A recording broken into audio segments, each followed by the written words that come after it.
এক্ষেত্রে অঙ্কটি আছে পি এর মান যদি 99 হয় তাহলে আমাদের বের করতে হবে P into P square plus 3p plus 3। এখানে যদি 99 বসিয়ে মান বের করতে চাও তাই 99 বসিয়ে মান বের করতে চাও অনেক সময় লেগে যাবে। সেক্ষেত্রে আমরা কী ব্যবহার করবো? ডিজিটালেশন। ডিজিটালেশন ব্যবহার করার প্রসেস কি? পি সমান 99, 99 এর ডিজিটালেশন কত? 9 9 18, 18 18 9, মানে ডিজিটালেশন 9 বেরোবে অথবা 0 বের হবে, 9 অথবা 0। এরপরে এখানে যদি আমরা বসাই তাহলে কী হবে? 9 into 9 square 81 plus 3 9 27 plus 9 plus 3।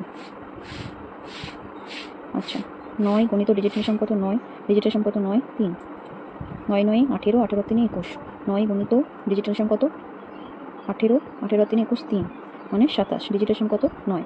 তাহলে আমাদের এই অপশনগুলো থেকে 9 বের করতে হবে। এটা আরেকটা সোজা প্রসেস হলো, যেহেতু এখানে যাই বের হোক সেটা 9 এর গুণিতক, 9 এর গুণিতক মানে ডিজিটালেশন 9ই হবে, ডিজিটালেশন 9ই হবে। 9 এর গুণিতক 9 এর সাথে যাই গুণ থাক ডিজিটালেশন 9ই হয়।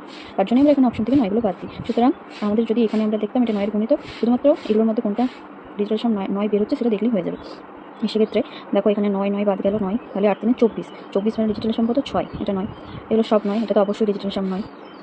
এটা 8 9 9 9 মানে 3 8 24, এটাও 24 মানে ডিজিটালেশন 6, 9 3 9 এটাও 24, ডিজিটালেশন হচ্ছে 6। সুতরাং উত্তর কত? এটা ডিজিটালেশন 0। আমরা কি বললাম যে 9 অথবা 0 বের হতে হবে, সুতরাং এটি হচ্ছে উত্তর।